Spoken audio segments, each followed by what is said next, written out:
Hi everyone, this is David Romvad. It is Monday, June 28th, the terrible, dark, overcast, raining.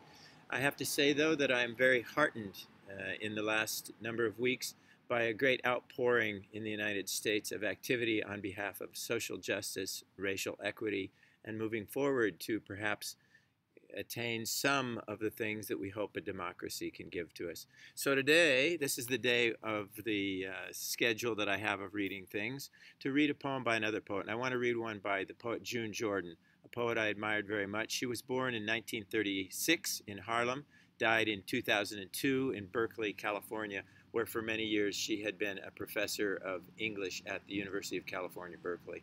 And she was a fine, fine poet. So here's one of her poems. Many of her poems are quite painful. They chronicle difficulties she's faced in life, injustices she's experienced. They speak on behalf of justice and her struggle as an activist poet to help bring a positive future. But this poem is a little bit different than a lot of her work. I'll just read it. You can see the roses back here. It's called the poem, Letter to the Local Police. Dear sirs, I have been enjoying the law and order of our community throughout the past 3 months, since my wife and I, our 2 cats, and miscellaneous photographs of our 6 grandchildren belonging to our previous neighbors with whom we were very close, arrived in Saratoga Springs, which is prospering under your custody. Indeed, until yesterday afternoon, and despite my vigilant casting about, I have been unable to discover a single instance of reasons for public-spirited concern, much less complaint.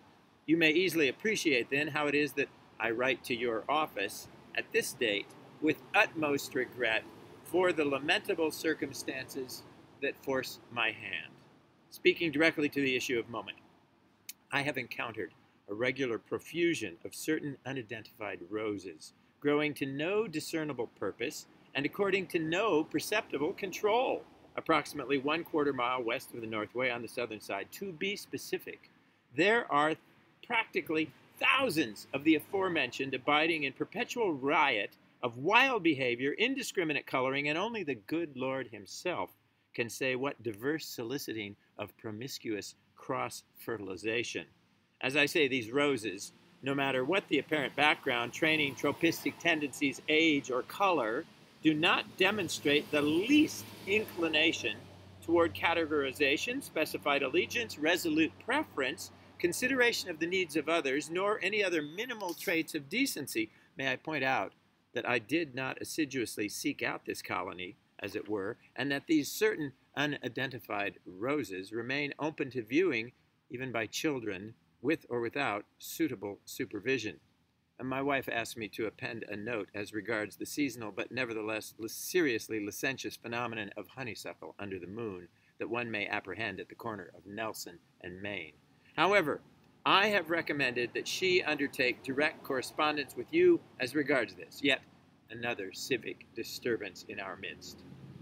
I am confident that you will devise and pursue appropriate legal response to the roses in question.